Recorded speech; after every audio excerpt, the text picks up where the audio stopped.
Baik, para pemirsa ICTV Allah muliakan, kembali kita di Ustadz Menjawab, dan kita sedang membahas satu tema, yaitu esok harus lebih baik. Nah, tentu saja tema ini berangkat dari sebuah ungkapan yang sangat masyhur ya, yang disampaikan oleh para penceramah-penceramah kita. Tapi ini sebenarnya bukan hadis, Ustaz. Ya, memang sudah cenderung disampaikan sebagai hadis, dan di mana-mana juga kita mendengarkan itu sebagai hadis, padahal itu juga bukan hadis. Ungkapan Arab, dan itu sangat filosofis ya, sangat filosofis sekali. Jadi di ungkapan itu disebutkan ada kriteria 3 jenis manusia, ada yang beruntung, ada yang rugi, dan ada yang celaka. Nah, yang beruntung ini orang yang setiap harinya bisa lebih baik daripada hari-hari yang sebelumnya. Tapi kalau yang sama itu disebut dengan orang yang rugi, tapi kalau lebih parah, lebih buruk, itu disebut orang yang celaka. Nah, mungkin disampaikan kembali Ustaz yang tadi terpotong karena iklan. Baik kaum muslimin, saudara rahmati Allah SWT. Jadi ketika kita berbicara tentang perubahan, maka dalam hal ini Allah SWT sendiri telah menjelaskan kepada kita, atau telah mewanti-wanti kita ya. Dalam surah Ar-Ra'd ayat 11, Allah SWT berfirman, innallaha la yughayyiru ma biqaumin hatta yughayyiru ma bi anfusihim. Jadi sesungguhnya Allah tidak akan merubah keadaan suatu kaum atau seseorang di antara kalian kecuali dirinya sendiri yang merubah apa yang ada pada diri. Nah, jadi menjadi pertanyaan bagi kita, kalau begitu supaya kita menjadi insan yang lebih baik, supaya menjadi insan yang senantiasa berubah, menjadi lebih taat, lebih baik, lebih alim, lebih banyak ilmunya dan seterusnya. Ya. Berarti bukan dengan berserah diri pada Allah. Ya, berserah diri pada Allah itu adalah aktivitas hati, keimanan, ya, tawakal ilallah. Maka itu harus senantiasa kita lakukan. Ya. Tapi untuk berubah tentunya tidak cukup hanya sebatas kemudian tawakal ilallah. Jadi sama ketika Allah ingin mengatakan bahwa Allah tidak akan merubah isi dompetmu kecuali kamu sendiri yang merubah isi dompet. Nah, gitu. Artinya apa? Keadaan yang dimaksud Allah sebenarnya terkait dengan apa yang ada pada diri kita. Kalau kita ingin kaya misalnya, tentu berusaha, bukan dengan misalnya berjudi ataupun dengan menipu dan lain-lain. Kalau kita ingin banyak ilmunya, tentu dengan belajar, mencari guru, menuntut ilmu, membayar lebih, bukan hanya dengan misalnya menonton YouTube ataupun sejenisnya, atau hanya malah berdiam diri. Jadi kalau ingin berubah, melihat masyarakat kita yang hari ini jauh dari Islam, yang jauh dari ketaatan kepada Allah, tidak menerapkan syariat Allah, justru menjadikan syariat selain Islam ya, dijadikan sebagai aturan dalam kehidupan, maka dengan berdiam diri tidak merubah apa-apa, tidak membuat keadaan jadi lebih baik. Tapi justru kemudian dengan berusaha, bangun, kemudian bergerak, kemudian melakukan mencari guru, belajar Islam, melakukan aktivitas dakwah dan menyampaikan kebaikan-kebaikan di tengah umat, tentu hal-hal yang bisa menggerakkan, menyadarkan umatnya menjadi lebih baik untuk berubah. Betul. Nah, kaum muslimin yang dirahmati Allah SWT. Jadi ketika Allah mengatakan seperti itu dalam surah Ar-Ra'd ayat 11, maka menjadi pertanyaan bagi kita, apa yang harus dirubah pertama sekali? Apa yang harus dirubah? Yang ada pada diri kita itu apa yang harus dirubah? Ya. Kita tahu dulu bangsa Arab, bangsa yang tidak terkenal, bahasanya juga nggak dikenal, kehidupannya juga jauh dari kemajuan. Ya. Mereka hidup nomaden, berpindah-pindah, tergantung iklim, tergantung alam. Bahkan kalau mereka tidak punya harta, mereka merebut harta suku yang lain dengan cara perang. Jadi begitu rendah ya, tabiatnya. Mereka kalau istri-istri mereka melahirkan anak-anak perempuan yang dikubur hidup-hidup, dianggap suatu kesialan, nggak bisa dipakai dalam perang, nasabnya akan terputus dan seterusnya dan seterusnya. Jadi sehingga mereka memilih untuk lebih baik dibunuh, dan wanita itu dianggap tidak ada harganya. Itu dalam kehidupan Arab jahiliyah. Namun kita kenal sekarang ya, setelah itu tahun 623 Masehi ya, Rasulullah kemudian datang ya, lahir, kemudian mengemban dakwah, mengemban wahyu Allah di Mekah, kemudian merubah bangsa Arab waktu itu, ya, dari bangsa jahiliyah, bangsa yang bodoh, yang jauh dari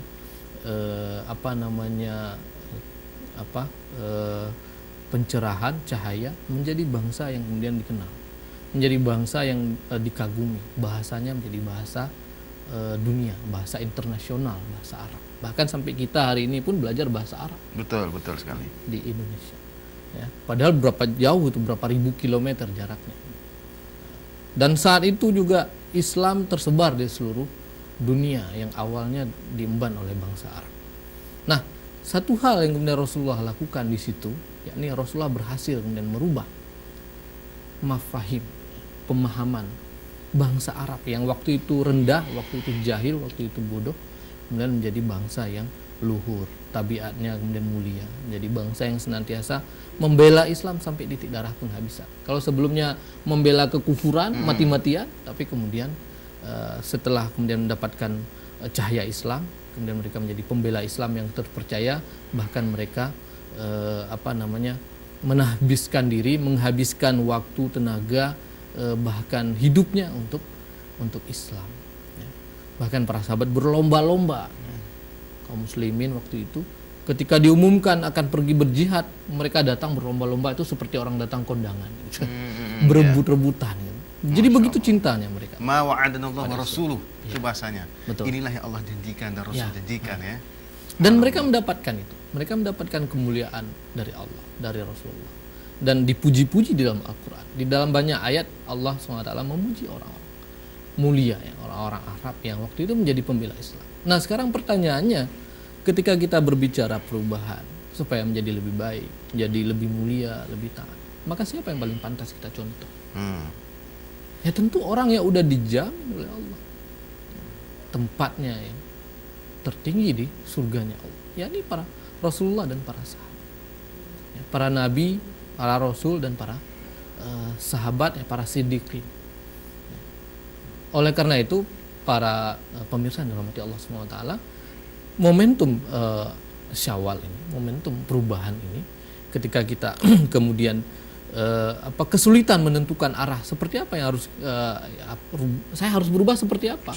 Maka yang pertama sekali harus kita ingat bahwa yang paling pertama harus dirubah adalah pemahaman, mafahim kita tentang apa, tentang kehidupan ini. Apa sesungguhnya tujuan kita hidup di dunia ini? Menjalani kehidupan dunia ini untuk apa tujuannya? Kemudian dari mana kita berasal? Dan setelah kemudian kehidupan ini berakhir, ya, atau kehidupan ini belum berakhir, kita duluan yang sudah berakhir, dipanggil Allah. Nah, setelah itu akan kemana? Kita kembali. Nah, tentu jawaban, ya, atas pertanyaan-pertanyaan mendasar itu akan membentuk, ya, akan membuat langkah kita semakin meyakinkan. Gitu. Kalau kita memberikan jawaban yang benar. Tapi kalau jawabannya gagal memberikan jawaban yang benar, atau jawabannya salah terhadap pertanyaan-pertanyaan mendasar seperti ini, juga akan membuat kita galau menjalani kehidupan dunia. Saya sering contohkan begini. Jadi ada sepasang muda-mudi ceritanya, era digital, sosmed sekarang kan begitu mudahnya mencari pacar dan seterusnya. Betul sekali, betul. Jadi mereka udah lama pacaran. Setelah kemudian pacaran, datang ke orang tuanya, ternyata kedua orang tuanya tidak menyetujui hubungannya, sehingga mereka akhirnya nekat melakukan bunuh diri, nenggak racun. Setelah kemudian minum racun, sebelum minum racun mereka ternyata ada buat surat. Jadi di samping jenazahnya ditemukan sepucuk surat, dir kepada ayanda dan ibunda tercinta, gitu. Maafkan kami karena telah melakukan perbuatan ini. Jadi mereka tahu itu salah. Nah, karena hubungan kami tidak ayanda dan ibunda restui, sehingga kami tidak bahagia menjalani kehidupan dunia. Oleh karena itu, izinkan kami berbahagia menjalani kehidupan lainnya. Di alam lain. Di alam lain. Sehingga mereka kemudian nekat bunuh diri. Pertanyaannya, kenapa kemudian mereka nekat melakukan itu? Kenapa mereka seberani itu melakukan? Hanya karena hubungan tidak direstui. Padahal hubungan pacaran doang, bukan yang lain. Pertanyaannya itu. Nah, ternyata apa? Muda-mudi ini galau. Mereka gagal dalam menjawab pertanyaan tadi. Untuk apa mereka hidup di dunia ini dan akan kemana setelah mati? Sehingga mereka mendebak-nebak, ya, barangkali nanti di dunia yang lain pas dihidupkan itu hidupnya lebih bahagia daripada hidup di dunia ini gitu. Nah, padahal kan tidak ada dalilnya seperti itu. Tidak ada dalilnya, gitu. Ya, betul. Jadi justru kehidupan dunia inilah modal kita untuk apakah nanti kita di kehidupan selanjutnya di akhirat itu hidup bahagia atau sengsara, selamat ataupun atau sebaliknya, naudzubillah, tidak selamat ya, dilemparkan ke neraka. Nah, modal inilah yang kemudian tidak boleh kita sia-siakan, tidak boleh kita abaikan begitu saja ya. Waktu yang Allah berikan, kesehatan yang Allah berikan, harta yang Allah titipkan kepada kita, dan juga keluarga yang Allah titipkan, amanahkan kepada kita. Maka semuanya harus menjadi jalan bagi kita untuk mendapatkan kemuliaan, mendapatkan surganya Allah, mendapatkan kecintaan dari Allah Subhanahu wa taala. Ya, bukan malah sebaliknya. Punya keluarga hancur, punya harta dan hartanya tidak bermanfaat, ya, bahkan digunakan untuk kemaksiatan, ya. Punya kendaraan, ya, juga seperti itu, tidak membuat dia menjadi lebih baik, malah sering dipakai melangkah untuk berbuat kemaksiatan, ya. Punya waktu, umur, justru digunakan untuk hal-hal yang sia-sia, yang tidak mendatangkan kecintaan Allah, mendatangkan kebaikan bagi dirinya. Baik, ini ada sedikit ini fenomena juga ya, di masyarakat kita. Sekarang sudah ada pemahaman, ini kan kita masih berbicara tentang mafahim tadi ya, pemahaman. Ada pemahaman aneh ya, yang selama ini berusaha untuk disebarkan secara gencar di masyarakat. Itu adalah cara berislam yang tidak seperti yang diajarkan Nabi ya. Maksud saya begini, Islam Nabi kan Islamnya Arab sebenarnya, ya kan? Artinya ada beberapa banyak hal yang Nabi lakukan itu memang tradisi Arab dan seterusnya ya. Namun demikian karena Nabi melihat tradisi itu bagus, maka Nabi tetap melakukannya ya, dalam kehidupan keseharian beliau ya. Misalnya berpakaian jubah gitu kan, berpakaian jubah dan seterusnya.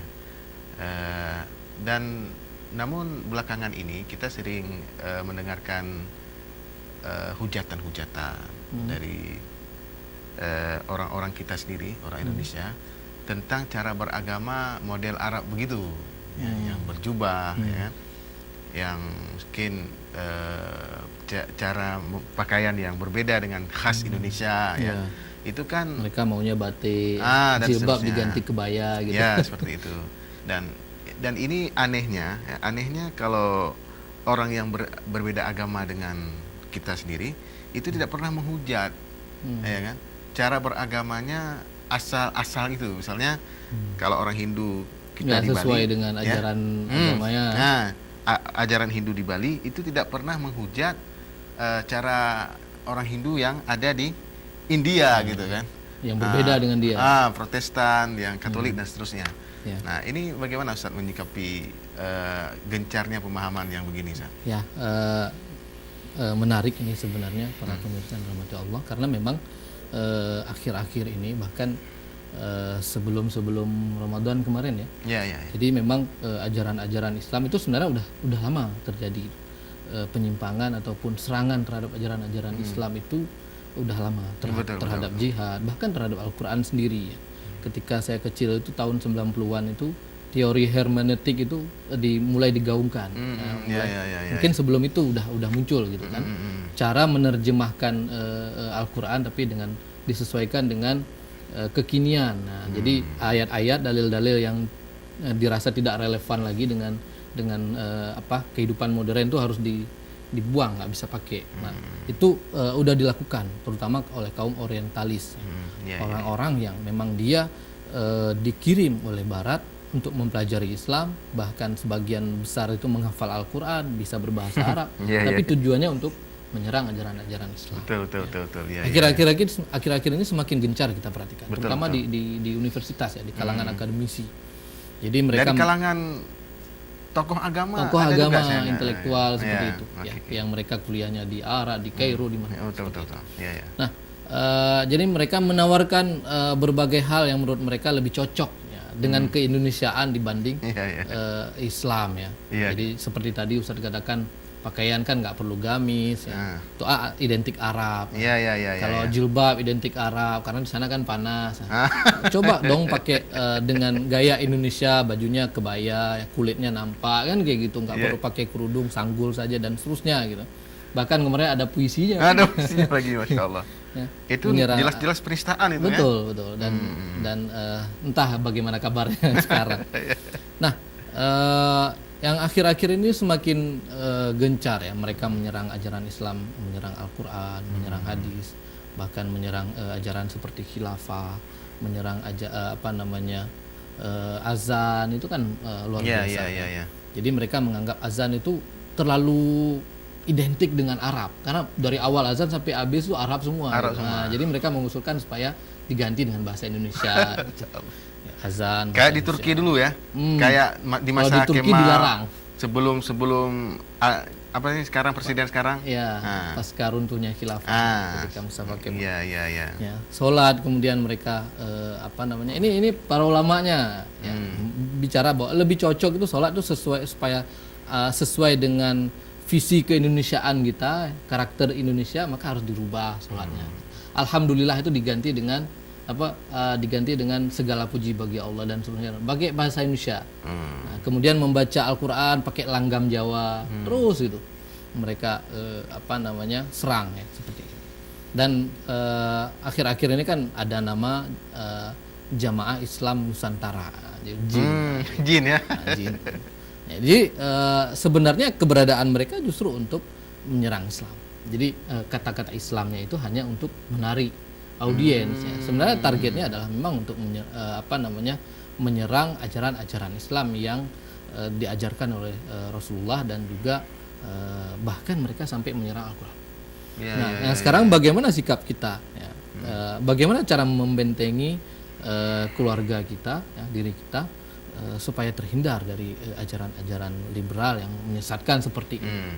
Maka tentu kita tidak bisa menafikan bahwa munculnya pemikiran-pemikiran sesat seperti ini yang liberal dan cenderung Ustadz tadi katakan, kenapa nggak nyerang agama lain, kenapa Islam saja yang mereka serang? Karena mereka melihat bahayanya ada pada Islam.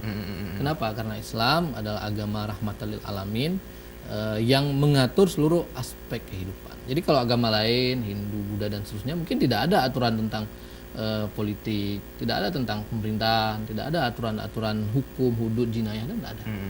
Ya, mereka hanya mengatur hubungan ibadah saja, ritual, gitu.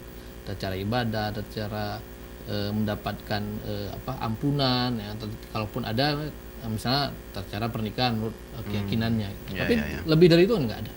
Nah, Islam itu agama yang komprehensif dan sempurna. Nah, mereka berusaha menyerang itu supaya Islam tidak dijadikan sebagai way of life, sebagai jalan hidup kaum muslimin ya, baik di Indonesia maupun di seluruh dunia. Jadi ini propaganda ini udah dibangun oleh musuh-musuh Islam sejak sebelum runtuhnya khilafah Islam Turki Utsmani. Jadi 200 tahun sebelum runtuhnya Turki Utsmani di Istanbul, Turki, tahun 1924 yang lalu, itu tahun 1700-an itu udah muncul, didirikan salah satunya Universitas American University di Lebanon.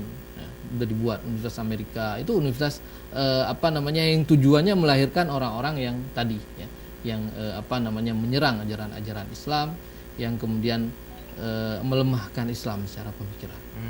Jadi bagaimana cara supaya kita kemudian terlindungi dari mafahim, dari pemahaman-pemahaman yang keliru seperti itu. Tidak ada jalan lain kepada kita semua supaya senantiasa memang belajar. Ya. Itu memang yang paling utama, memang harus belajar. Dari mana kita tahu bahwa ini salah, ini benar? Dari belajar. Betul. Kalau nggak belajar, maka begitu mudahnya kita kemudian dibodohi, diombang-ambing, dan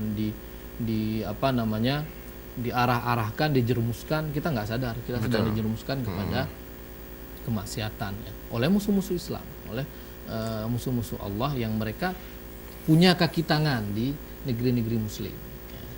Baik melalui tokoh-tokohnya maupun melalui penguasanya dan seterusnya. Baik Ustaz, ada hal yang lain yang harus dirubah Ya. selain dari yang tadi yang pemahaman? Ya. Jadi apa yang dirubah dari mafahim seseorang itu?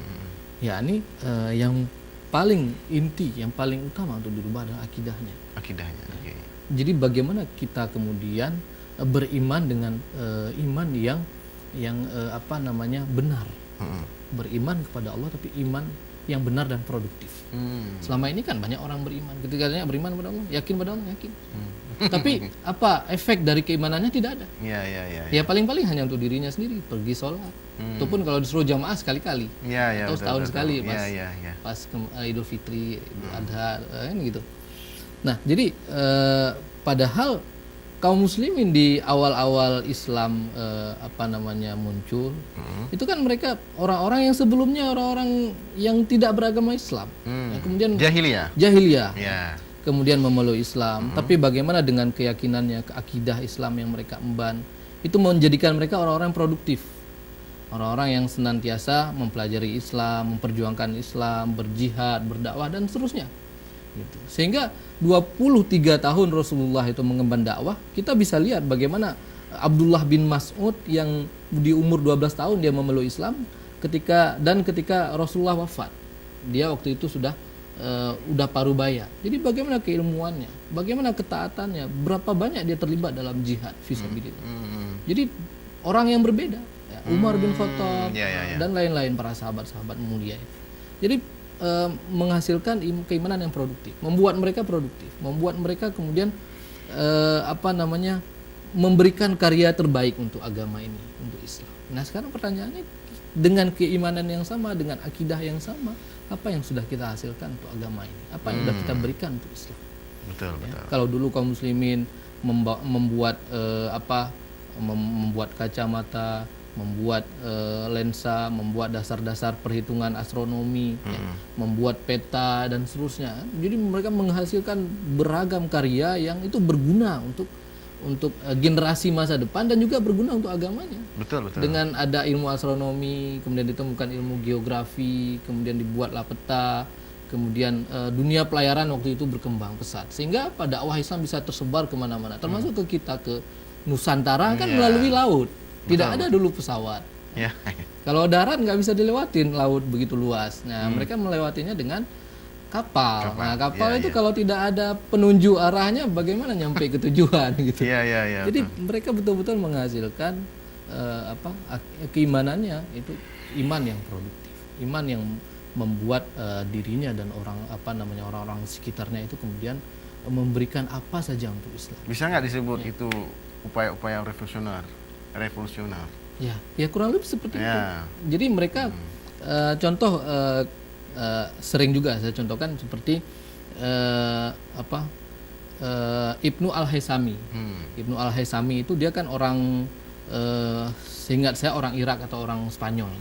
Jadi ketika itu dia memenangkan semacam sayembara untuk pembangunan jembatan Sungai Nil waktu itu. Dia datang ke Mesir, kemudian keliling-keliling Mesir, ngelihat bagaimana piramida Mesir itu luar biasa. Luar biasa orang Mesir, dia bilang, mampu membuat piramida yang berdiri berabad-abad lamanya gitu. Saya nggak bisa bikin piramida, bagaimana orang yang bisa bikin piramida aja nggak bisa bikin bendungan Sungai Nil. Bagaimana saya, beliau bilang. Ya. Akhirnya beliau dijadikan tahanan rumah.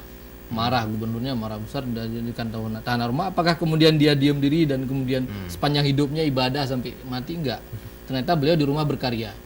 Beliau kemudian meneliti tentang fisika, tentang dasar-dasar ilmu lensa, bagaimana cara mengatasi rabun jauh, rabun dekat, sampai kemudian menemukan kacamata. Jadi orang-orang yang hari ini pakai kacamata harusnya berterima kasihlah kepada Ibnu Al-Haisami, Muslim. Dan inspirasinya dari piramid dulunya. Inspirasinya artinya melihat piramid. Dia mengembangkan ilmunya bagaimana. Saya nggak mampu bikin bendungan sungai itu, tapi apa yang lain yang bisa saya buat ya supaya kemudian bisa membantu banyak orang, supaya kemudian dengan ini ya kaum muslimin itu tertolong, baik karena rabunnya, baik untuk kepentingan yang lain. Karena beliau penemu dasar-dasar kacamata, ilmu tentang lensa, ilmu fisika dan seterusnya. Jadi begitu banyak. Nah, begitu juga yang lain ya, yang menemukan dasar-dasar ilmu bedah, ya, kedokteran, bahkan kitab The Canon Konun Fitib ya, karangan Ibnu Sina itu kalau di Eropa diterjemahin The Canon of Medicine. Itu sampai abad ke-17 itu dijadikan rujukan utama ilmu kedokteran di Eropa. Artinya apa? Artinya memang kalau kita lihat sepanjang sejarah kaum muslimin ya, sejak masa Rasulullah sampai masa akhir-akhir kekhilafahan Utsmaniyah ya, kekhilafahan Islam, itu mereka selalu menghasilkan karya-karya yang fenomenal. Karya-karya itu yang melewati zamannya. Dulu kan kita tahu 30 tahun yang lalu baru dikenal teknologi bedah untuk ibu-ibu yang melahirkan, yang sulit melahirkan normal. Jadi baru ditemukan teknologi untuk melakukan bedah itu, operasi sesar. Nah itu kaum muslimin tahu abad ke-10 udah menemukan dasar-dasar teknologi itu, sekaligus pisau-pisau bedahnya sudah menemukan itu. Jadi bagaimana kaum muslimin ya, orang-orang yang kemudian dikatakan dunia barat sekarang terbelakang itu justru duluan lebih maju daripada barat. Sigmund Freud itu menemukan ilmu dasar-dasar psikologi itu udah abad ke-12, 4 abad setelah kaum muslimin menemukannya. Gitu. Dulu di Eropa ketika ada orang gila, mereka mengatakan bahwa ini orang yang kena sakit yang diganggu setan gitu. Sehingga supaya nggak menular ke orang lain di kerangkeng, diikat, dirantai gitu. Sementara di dunia Islam udah menemukan jalan atau solusi obat untuk terapi sakit jiwa seperti itu. Jadi bagaimana kemajuan kaum muslimin itu jauh sebelum kemajuan di Eropa akhir-akhir ini. Nah, ini semua karena apa? Karena keyakinan mereka pada Allah, keyakinan mereka pada hari akhir, pada hari kiamat. Keyakinan mereka inilah yang membuat mereka produktif. Mereka menghasilkan banyak karya supaya bermanfaat bagi banyak orang, supaya menghasilkan pahala yang jariah, amal jariah bagi mereka terus-menerus tidak terputus sampai hari kiamat. Jadi dorongannya adalah dorongan akidah. Nah, sekarang dengan keyakinan, dengan akidah yang kita miliki, apakah kita kemudian terdorong untuk melakukan atau menghasilkan banyak karya yang kemudian membuat Islam, kemudian membuat kaum muslimin, membuat banyak orang kemudian tertolong di seluruh dunia. Ini kan menjadi pertanyaan. Atau malah sebaliknya menjadi penghalang kemajuan, menjadi penghalang dakwah Islam. Ketika ada orang berdakwah, apa kamu bilang itu segala macam. Baik Ustaz, nanti kita lanjutkan setelah kita ikuti dulu pesan-pesan berikut.